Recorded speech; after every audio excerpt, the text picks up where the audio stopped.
or the Reverend Canon Murray Still D. Min. The other way. So, as many of you know, Murray is a priest of this diocese, and I'll let Murray take it from there. He's going to take us through the Anglican churches. I'll be doing some drawing here, but I guess we could swing it around. Yeah, you can swing it around as we You can go. probably move it, I guess. Why don't you just move it straight back? But he's trying to take it to Yeah. I don't want to get too far away from where I'm looking. I'll go over this and keep That's what that. I did. I kind of moved it around like that away. Oh, it's wonderful. Well, glad you know I'm not the only one who just All right. Thank you, first of all, for the invitation to come and join you today.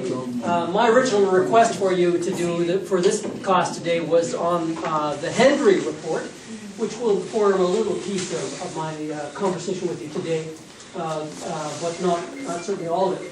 And then I talked to Chris about whether you would be looking at where the Anglican Church has responded to the residential schools and where we have been with it and what we've been doing with it. So he agreed that might be the better way. Now, up until now, at least from what I've been hearing so far, and I think what I'm engaging from the material, you've been able to take a look at the history, politics surrounding the leading up to our history of the Indian Act and all the other kinds of things that are behind that. Now, where was the church in all of that story that you just heard unfolding? Does anyone want to take a stab at that before we get started?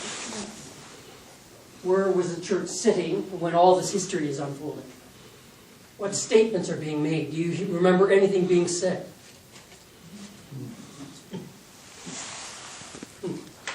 Interesting. I was in university, I didn't go to church. You didn't go to church. All right. The Anglican Church is the institutional church, is it not? So we do not stick with the institution. So, with the institution, it's just not saying anything. Or with the government saying. So, well, okay. So, we heard just not long ago about what was happening in the 60s, in the 1960s, and the formation of the political movements that came out into the 70s. And those who are around in the 80s and 90s will remember what's happening in the context of our own country's history. So I just thought I'd mention some of these things, like the Oka crisis. Anybody remember that one? So some people do remember, and the context behind that the Mohawks were on sovereign land, still today have not given up that sovereignty, never been conquered, and have a real strong sense of who they are as Mohawk people.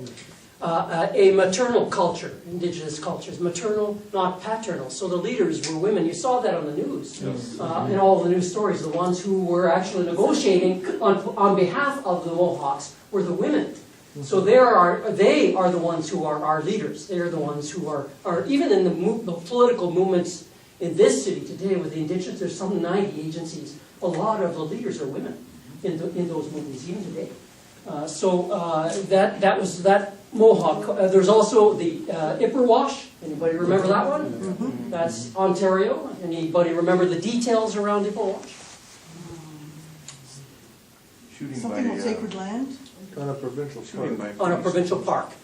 Yeah, and again, a military base, yes. Yeah. So again, another issue that was affecting sovereignty and people's rights for their own territory and land. The Meech Lake Accord. Anybody heard of that? Yeah. All right. That again tries to get back to the sense that you talked about earlier in terms of the Constitution, and to change to allow to accommodate Quebec, to bring Quebec into the Constitution. And with very little effort to bring the First Nations peoples into that conversation as to how it would be. So in Manitoba, there was one distinct thing that happened. Anybody remember? Elijah Harper with the eagle feather.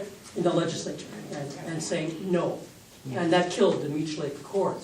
So for First Nations peoples, Elijah Harper is one of our heroes because he actually stood up and said no to this. We do not want this to move ahead.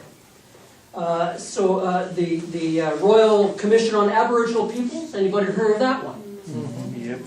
That was 1991, and the recommendations from that report still sitting on a shelf somewhere, collecting dust. The co-chair of that one, anybody remember who co-chaired it? Mark Sinclair. No. No? George Erasmus. Yes, at the time, the head of the national movement. All right, so also, most recently, of course, you all know about the Truth and Reconciliation Commission and the United Nations Declaration of Rights of Indigenous People. Here's another one to throw at you just to see if you remember anything about Jordan's Principle. Anybody know what Jordan's Principle is all about? Medical care. A little boy who died? Sorry? A little boy who died? A little boy who died, yeah. From a community in Manitoba called Norway House. and a little boy who was 2 years old and had multiple disabilities, and he died when he was 5 over an argument of who would pay for the care of this young child. Cindy Blackstock, anybody know that name? Sure, she was an honorary doctorate from this college.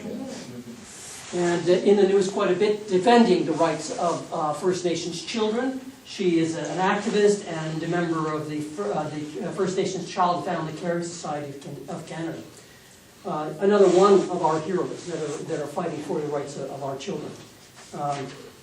These are only some of the sort of news events, if you will, that are touching our lives and intersecting where Indigenous peoples hit the news. Now, there are other things like missing and murdered Indigenous men, women, and children, not just in Manitoba, but all across what we call Turtle Island or North America.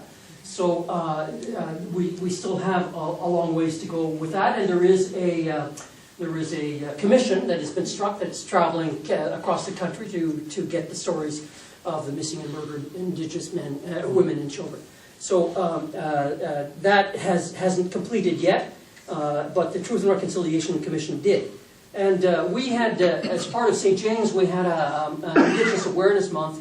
We had the Treaty Relations people and the TRC people come out, and it was shared with us by one of the elders from the Truth and Reconciliation Commission. According to their statistics, not mine, they were saying 65% of Canadians. That's a high number. 65% of Canadians have never heard of the Truth and Reconciliation Commission. 65%. So I find that's startling, since it's on the news. It was on the news for almost every night, and all across Canada, and yet that high number still can say they've never heard it. It's remarkable, but there you have it. So the church, and largely when we look at our response to what has been going on, we had back in the 60s we had what was called the Hendry Report. Now, by this time, I think Chris was saying, well, we put a little staffing here, a little staffing there. It wasn't very, very large. But within the Anglican Church of Canada, the Hendry Report basically said that there's a lot of trouble with our Indigenous peoples out there.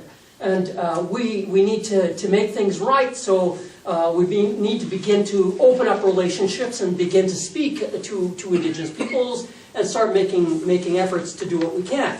That was under Archbishop Ted Scott. And he began to look at that report. He commissioned the report, got it moving.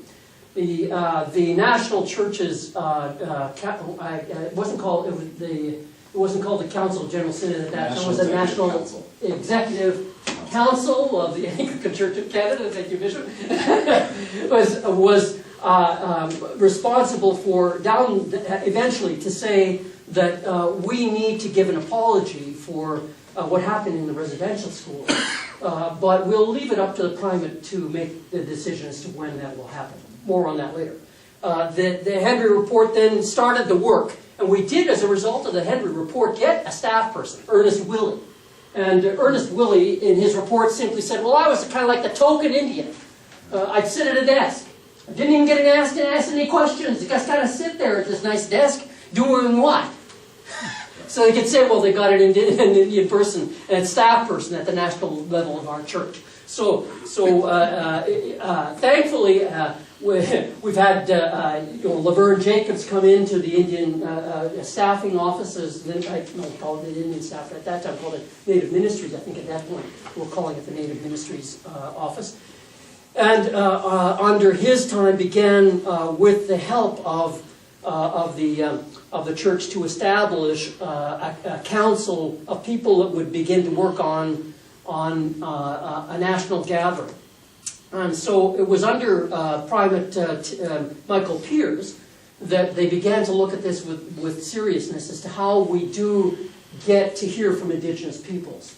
And so his idea was to begin with bringing convocation together of Indigenous peoples from across Canada. So no matter where you were in Canada, you'd get an invitation. I'm not sure how the list was made, but for many of them that gathered at Fort Qu'Appelle in 1988, I was in the second year of seminary at the time, so I wasn't at that. But it was at Fort Qu'Appelle in the Diocese of Qu'Appelle. And at that gathering, the only non-Indigenous person was the primate. And for many of the people, as I said at Synod, who were there, it was the first time they'd ever stepped off their reserves. And for some of them, the very first time that they'd ever seen clergy off their reserves. And the very first opportunity to hear that we're not alone in some of the things that we live with in terms of our crisis of residential schools and the things that are hitting our communities hard and fast. And so the convocations began, and we've since had 9 national gatherings like that. And the word convocation eventually evolved into what's called Sacred Circle today. Now,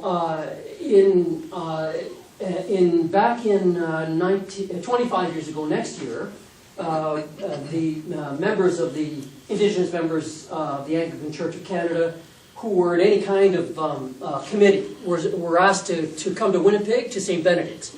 And there were 28 of us, and we basically were given a whole stack of papers because the Anglican Church is good at saying, well, let's see where we're going in 5 years, and here you all tell us, and then we'll collate it and come up with an answer. Well, there was nothing on there that was really speaking to us. We'd just come away from Sacred Circle just a year ahead of that one, which we're commemorating this year with the apology of Michael Pearce to the First Peoples. That apology came after 3 days of people sharing the stories of residential school survivors. And I encourage you all to look at the National Church's videos. They're all online. And each of those videos are almost 40 minutes or more. It'll take a while to look at all of them, but I highly recommend it that you go into those and take a look at all the videos from the Sacred Circles. So it was for some of those people the very first time that they'd come together from coast to coast to coast. And we had Sid Black there, and Sidney Black was there and he's currently a bishop now in representing Treaty 7, I believe it is. And he came to that gathering at Menaki Lodge and basically said, I never thought I'd ever see this day when we bring all these tribes together from across Canada. Because historically, our tribes did war with each other. We weren't perfect, and there's still stories within our own tribes as to the relationships that went wrong and some of the ways in which they were warring and that kind of thing. So the stories were there. So Sid even tried to tell a couple of those stories, I remember. But it was an important gathering, and of course it was more important that gathering because we began to talk about the residential schools, and the survivors started sharing their stories. Much later, I had a chance to speak with Michael Pearce because after 3 days, he stood up and he simply gave the apology. There was no papers or anything; he just delivered it. And I asked him, I said, how did you do that? How did you just stand up and deliver after all that, sitting and listening, and you just stood up and gave that wonderful apology? Well, he said, I went back home to we were all staying in residences there. I went back to my residence, he said, and I thought long and hard and wrote some notes down about what I heard. And it was really troubling, but he says, what I did, I started writing it down, what I heard and what I thought that it was, I needed to say. The National Executive Council had given me permission to give this apology, so I felt the timing was right. So he wrote down what we now know as the official apology from the primate. But then he said, I stood in front of a mirror. And I spoke it over and over and over and over again all night long. And that's how, when I stood up and I delivered that. I just thought that was really interesting here because he wanted to make sure that he got it right. It was all from the heart because he wrote it down and he wanted to make sure that the words resonated and were the right words. And very, very grateful to Michael Pearce. And just on the train of primates, he was followed by Andrew Hutchinson. Andrew's tenure was very short, but it was under Andrew's tenure that we got Mark MacDonald after the Sacred Circle that he attended. And then, of course, our beloved Primate Fred has taken us to the rest of the journey to where we are today. Now, while we were here in Winnipeg at St. Benedict's table, St. Benedict's, you know what, that comes to mind anytime I use that word now. But St. Benedict's, the retreat center, we were there gathered, and we were talking about all the things that we were experiencing as a result of the earlier Sacred Circle, and the kind of statements we felt we needed to make to the church. And so we had small discussion groups that we do at sacred gatherings even today. And we started to talk more and more. And then so we finally decided, well, we need to say something. So what we're going to do is we're going to take 6 people and we're going to send them to another space, and we will continue our conversation, but we will, while they're talking about making a statement as to what we want to say, the rest of us will pray and sing, which is what they were doing. We could hear them in the room. There's just myself and another gentleman from Northern Ontario who are still alive, who wrote that covenant. The other elders are now dead, but we will look. It'll be 25 years next year. But you will, when you look at what was written in the preamble to the National Native Covenant, you'll see that the covenant itself.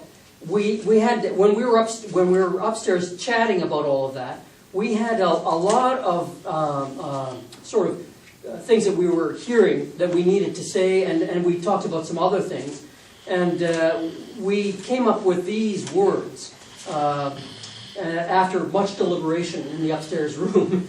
We, the Indigenous partners in Canada of the Anglican Communion, respectfully affirm our place in God's creation and in God's love, manifest through the grace of Jesus Christ. In specific, we address the Anglican Canadians with whom we are in direct communion. We have shared a journey of close to 3 centuries in which we have been denied our place in God's creation, denied our rights as a children of God, treated as less than equal, and subjected to abuse culturally, physically, emotionally, sexually, and spiritually. The result in our communities, homes, and daily lives has been and continues to be broken homes and lives, sexual and family violence, high recidivism and incarceration rates, high chemical abuse, loss of spiritual fulfillment, loss of cultures, languages, and traditions, and poor stewardship of Mother Earth. Because the National Church's canon, structures, and policies have not always responded to our needs nor heard our voice, we now claim our place and responsibility as equal partners in a new and shared journey of healing, moving towards wholeness and justice. So we acknowledge that God's calling us to a prayerful dialogue towards self-determination for us, the Indigenous people within the Anglican Communion in Canada. And through this new relationship, we can better respond to the challenges facing us in a relevant and meaningful way.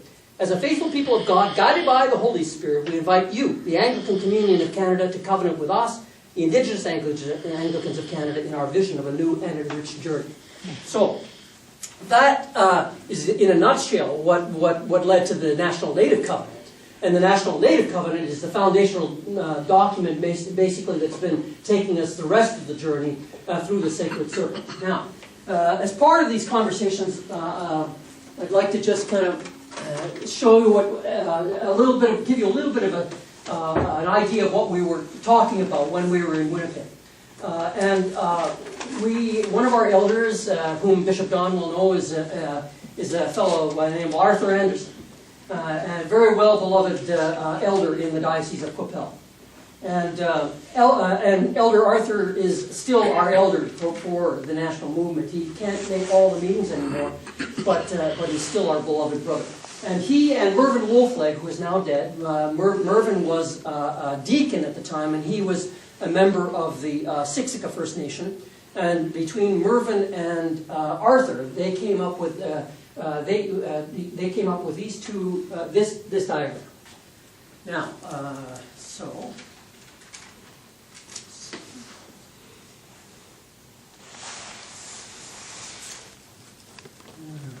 No, that's not perfect circles, but. So, this is the way Arthur describes this. Now, what we have here is the description, basically, of a circle in first people's understanding represents when you go out, you look up into what you'll see, the moon and the sun in the shape of a circle. So, the medicine wheel, the teachings of First Peoples, a lot of that deals with circles and sharing circles and healing circles and all of those kinds of things. Basically, the circle is foundational to our belief system. So the circles they looked at, and they were looking at the circle that resulted from colonization, basically, and what they've been living with. And the other circle was one pre-colonization, and pre-colonization with its own understandings of what was happening on Turtle Island at the time, with the understanding of the medicine wheel, where people entered into life at the entrance of life. You had to be looked after. And if you live long enough through the medicine wheel, at the end, you're going to go out the same way you come in. Somebody's going to be looking after you in a care home or family or something like that. So the medicine wheel teachings were all there, and all that represents from the medicine wheel. But the circle understanding was the two circles. And what happened after colonization was that two worlds almost collided. Two cultures. We see some of that, and we've seen pieces of it at synods. We're currently wrestling with that in our own diocesan synod in terms of our structure and how it relates. Bishop Don, in fact, you had a comment coming from the last General Synod, which I wasn't at, that your own reflection, what you thought, was a cross-cultural, I forget your word, clash or something like that. So it's recognized that within the two First Nations and non-First Nations, there is a different worldviews that are at play. And you see that when in the coming together of elders at the last General Synod, that was where the problem was. We had a long line of elders, and we respect our elders, and we give them their voice. And that voice might be 2 minutes, might be 20, might be a half an hour, but we let them speak. And they speak, and when they're when they're done, they're done. But that's the respect we give our elders. And we really, it's a foundational thing for us as well. When the elders were told, I'm sorry, time's up, we're under Robert's Rules of Orders or whatever was going on at the time, that was an offense to our First Peoples.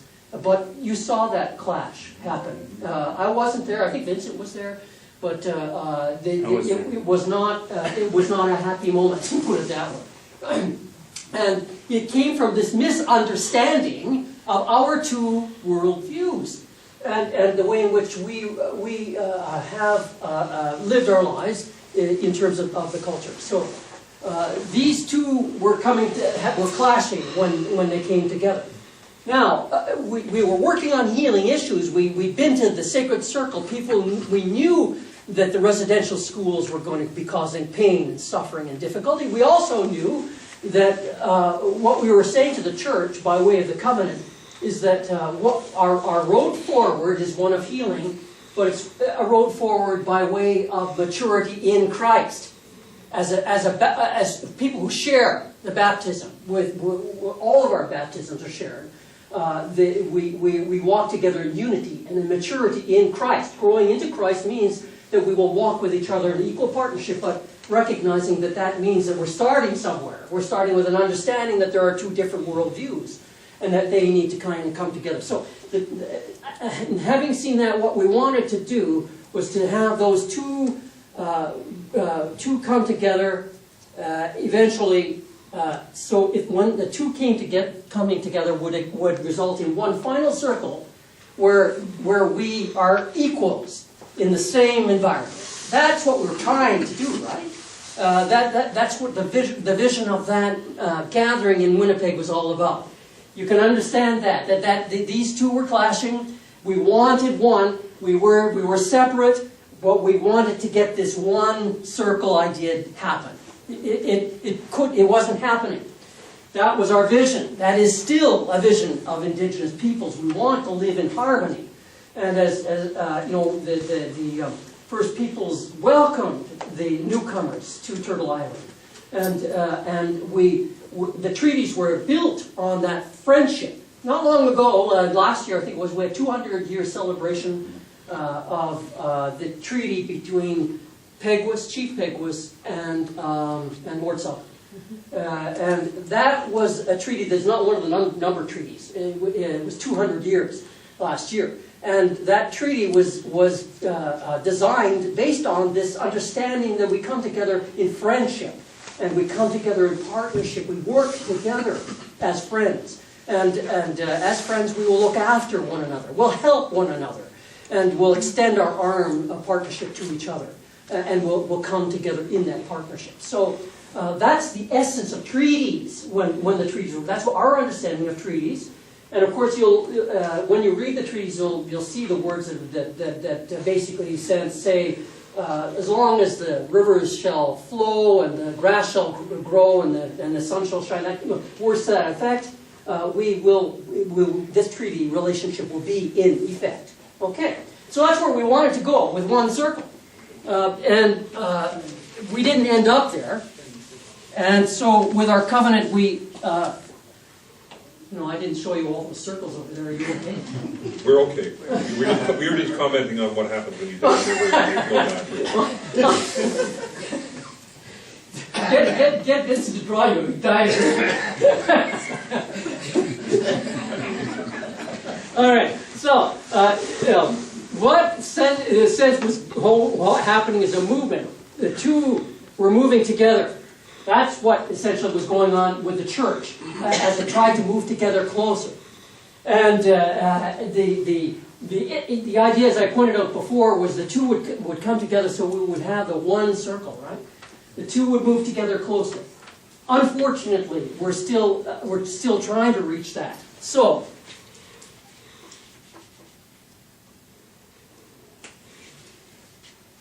we're not quite there.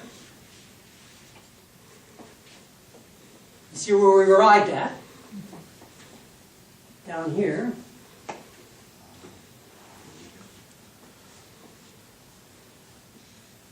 Anybody seen that before? Anglican Council of Indigenous Peoples. Anybody ever seen that before? ACID. That is what the Anglican Church of Canada's Indigenous peoples are after. That unity.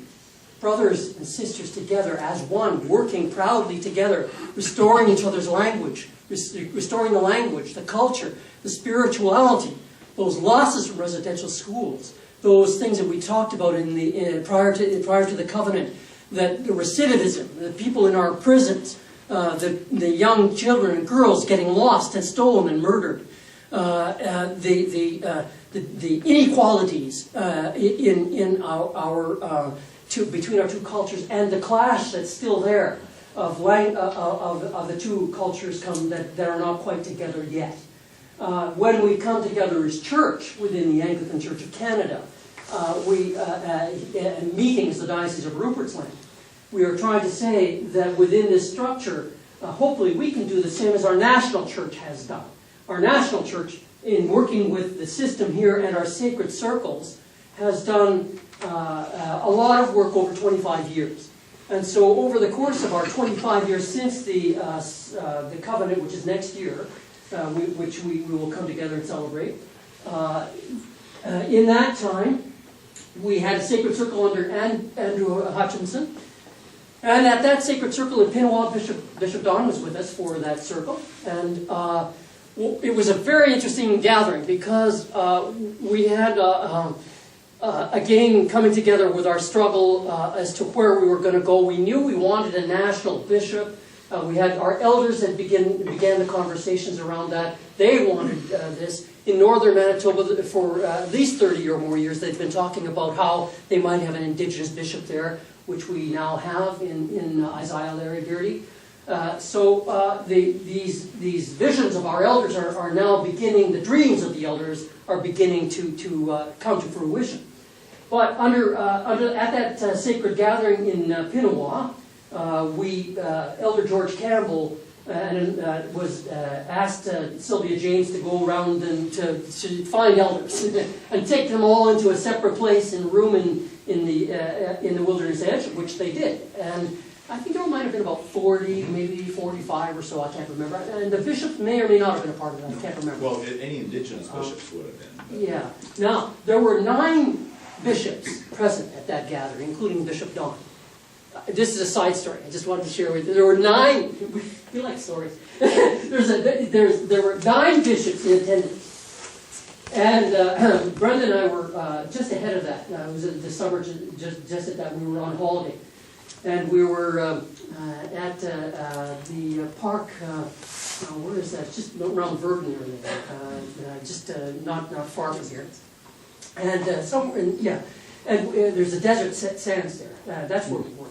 And we were camping, and there in the camping slots are some empty next door. So went and put out some the chairs to sit on. So I was just kind of lying there and relaxing a little bit. And Brenda started screaming at me. She says, "Come here, quick!" I said, "What's going on?" I thought for sure something overturned. Maybe something's on fire. I don't know what's going on here. I woke up from my rest and went around. She says, "Look up there! Look up there!" What? 9 eagles circled. Wow. 9 of them, just circling right around our heads. 9 eagles. At every sacred gathering, we've seen eagles. And the one where the prime apology, we were out on the land. You'll see this in the video, and the eagle soars across. At the one where at Pinawa, Andrew is in his room, and all of a sudden the doors blow open, and he gets this sort of revelation that something is going to go, something is happening, and the youth of our gathering brought to him the request for a national Indigenous bishop, the youth, and that happened as a result of those 40 or so elders having their conversation about what we need. The subcommittee of that group was calling for 15 bishops across Canada to be regional bishops, and people kind of chuckled back then. I think we're up to about 13 now, or we're closing on it, somewhere in there.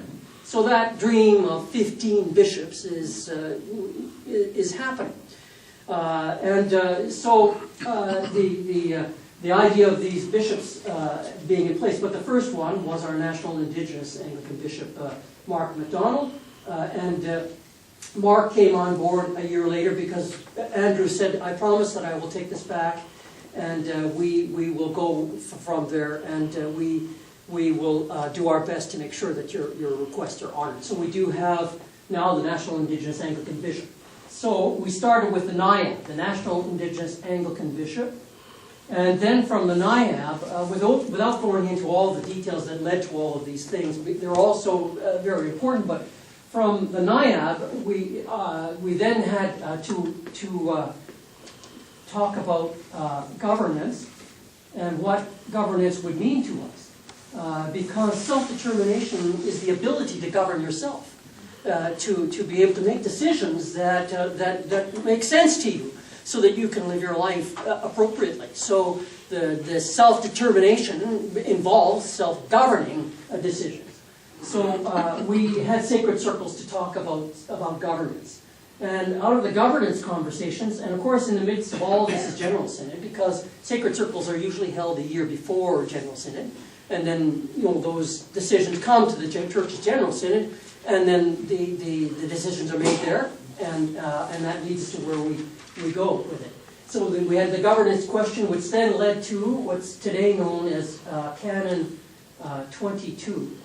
And under Canon 22, we have not only the National Indigenous Bishop, but he has a staff, which is Jenny Doctor, and she basically helped to organize the sacred circles, as we call them now, Jenny Doctor.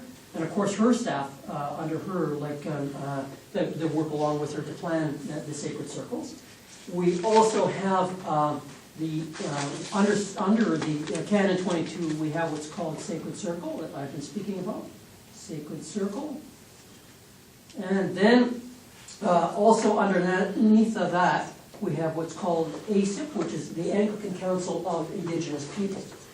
And underneath that, yet to come, because we have an Anglican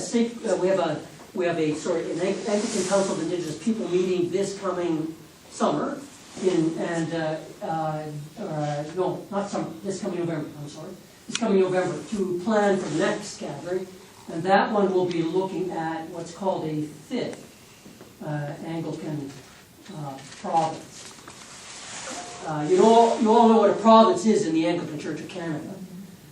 The province is the concept. It may not be called a province, but that doesn't really matter what it's called. The idea is it's a province like every other province, and a province has a metropolitan, as you well know. So that metropolitan might be Mark MacDonald, for example. It's a way to gather the First Peoples from all across Canada into one gathering, where then they can make decisions on bishops and governing laws and sacred gatherings and all those kinds of things, and how we will conduct our business. And so Sacred Circle, it starts with dioceses of sending people to the sacred gatherings from parishes and where places where Indigenous peoples gather. And out of Sacred Circle, we elect the Anglican Council of Indigenous People. That Anglican Council of Indigenous People is like your diocesan executive, for example, which is in between the meetings of diocesan council, and council meets in between synod. So it's a similar kind of gathering. So the ACID meets and they will plan for the next Sacred Circle and any business that needs to come there, because our General Synod is next year. So we had a lot of discussions at this last Sacred Circle around the marriage canon and around the violence in our communities and suicides, that kind of thing. There were all those kind of conversations going on at Sacred Circle. And so this is where we kind of head, looking for, remembering what that is. We're looking for this journey toward holiness. Now, it may be some time before we get there, because it took 6 generations to get into the mess we're in now. And it may take us another 6 to get out of it. So I'd say in 25 years, we moved a good distance in 25 years. When you come to think of it. It's not that bad. No, what time is it? That clock up there is actually right, Murray. All right, so that's about right for stopping then. Because you want some questions? That's up to you. Yeah. Yeah, I have a question. Like you're talking about self-determination within the community and this unity of the circle, and a lot of the steps seem to be acts of distinction and movements towards that sort of self-determination. How do you deal with that sort of like conflict of needing to have a sort of really distinct identity identified and governed amongst, like, in a sort of like separate way from the rest of, like having your own province and whatnot? I mean, I'm going to see whether I can answer it. I'm not sure whether I'll get at it right, but we're going to have a lot of challenges to get to the place where everything's going to fit, and we have our governance is recognized by the church, and because you see, if it does get recognized and we get We already have Canon 22, which we can change, but we can't change it. In order to change anything now, we have to go to General Synod and get changes. But if at the next General Synod they authorize our recommendations, Sacred Circle can make its own legislation and begin to be like a General Synod for Indigenous peoples. Yeah. But if we enact anything at a Sacred Circle that would be legislation, it would go to General Synod to make sure that it's in harmony with the Church's own canons. And that harmony exists. So whatever structures we build must fit to the existing way in which the Church operates and does its business. Now, having said that, there is a challenge because in Indigenous communities, there are many parishes where you have a large Indigenous population. And the incumbency, if you will, is Indigenous led. Oftentimes a non-stipendiary priest. It's unfortunate, but that's kind of what the way in which it works these days. And the non-stipendiary priests are there. But keep in mind, the non-stipendiary priests were trained in seminaries or the various ways in which dioceses are training up people, and many of them were raised up in the residential school era. All right, so. When they were raised in the residential school era, they memorized the Book of Common Prayer, the Book of Alternative Services when it came out in the 80s. And they were, it was hammered in. You don't do Indigenous spirituality. You'll go to hell if you do that stuff. So it's very, very strongly ingrained in those people. So when you go to an Indigenous church in anywhere, that's what you'll get, BCP, BAS. So for Indigenous peoples that are led by those kinds of leaders, the idea of bringing in singing, drumming, dancing inside those structures on a Sunday morning is not going to happen at the moment. There's challenges there. So you can see we still have ways to go. In fact, in Pinawa at the last gathering, which at Wilderness Edge, which was it was a gathering of 50 or so leaders. What was that one called, Vincent? It was Warm Springs. Warm Springs, that's the one. And at that gathering, it was about 50, half Indigenous and half non-Indigenous. And they came together after a few days and came to understand what the covenant was about and said, yeah, let's go for it and let's just support this activity. And Elder Laverne, who's still with us, stood up to and said, we need you, Primate and the bishops, to make one more apology. And that's to our Indigenous clergy. Who have not heard this message yet, that it is okay to bring these things forward and to be who you are in your own communities. That's why our Indigenous young people aren't in the churches. They don't fully understand anymore, and the church is not speaking. Instead, they hear and see what they get on the news, and so it's very difficult. But in order for us to move forward, we're going to have to resolve things like that. Now, I don't know that I answered your question completely, but there are challenges that within the kind of even the communication within that we're still working on. Yeah, well, I guess like thinking about it with like the shape that you were putting forward, like it seems like what you're looking for is kind of a circle within a circle rather than a whole circle, like one circle, I guess. Maybe I'm completely wrong about that, but that's the way we see it. The way we see it is like when we go to this main circle that we wanted to start with. We said should have been there to begin with. Yeah. Like when we welcomed each other, settlers and others, to this Turtle Island. If we had not gone a different direction, that circle would have got stronger, and we would have a different environment today. But we still strive for that one circle. And that one circle means that we can function within one setting of a church that exists with different ways of doing things.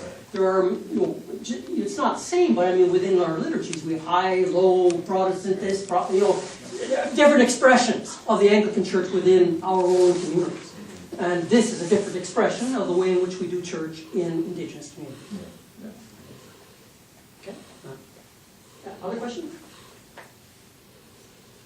I have a comment about us coming together into a circle. I was reading a book called Like the Sound of a Drum, written by Peter and one of the ideas that never occurred to me before that I got out of it was, he said, no, I'm probably simplifying it way too much, but he said there's 3 ways societies have ever been organized in the world in history. And there's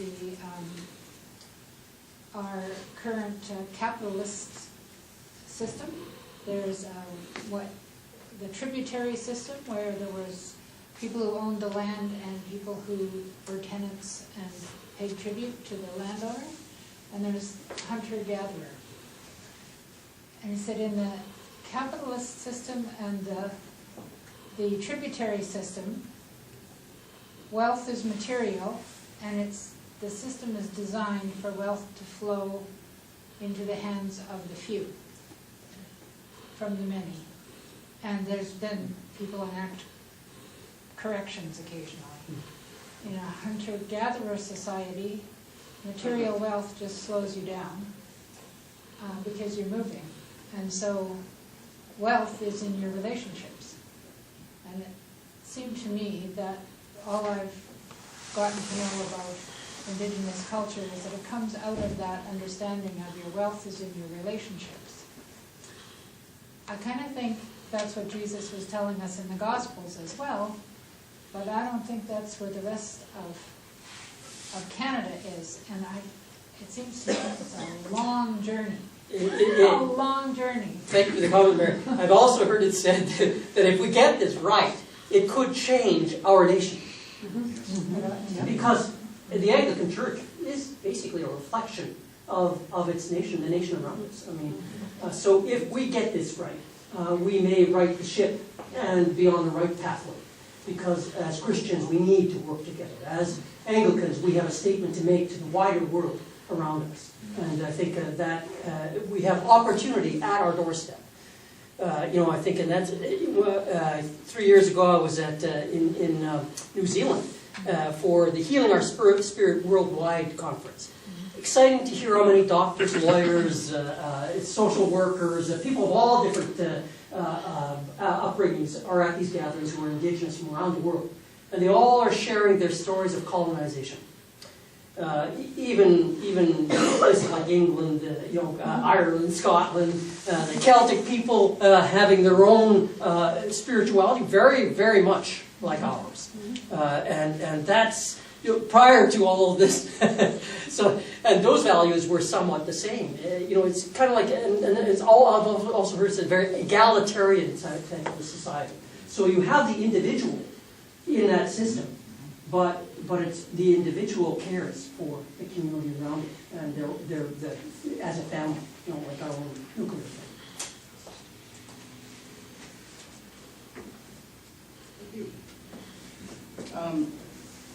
Thank you very much. Appreciate it. I was trying to hear you a little bit more. I just wanted to go, you're behind a veil. Or, yeah. It was interesting, some of the things that you were talking about, and the history of Indigenous Anglicans in this country. I think it has been quite fascinating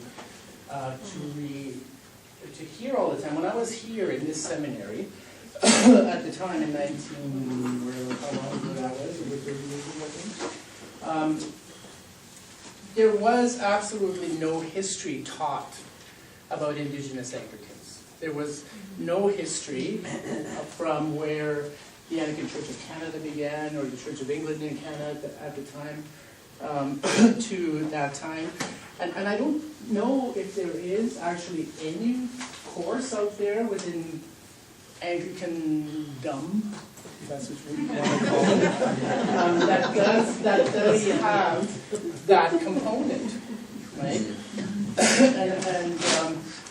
And a lot of what has been happening as well is that as a seminarian, I was never taught that how to work with Indigenous peoples, right?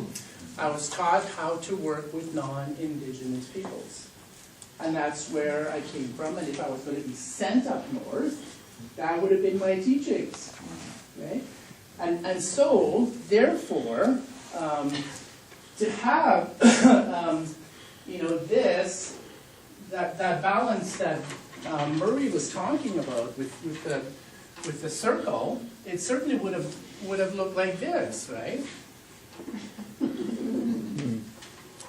And if I had gone up there with the things that I have, or was taught here, it would certainly have been a very skewed picture. And it still continues to be a very skewed picture. And I think part of the other thing that's happening within the Anglican Church anyway, and with Indigenous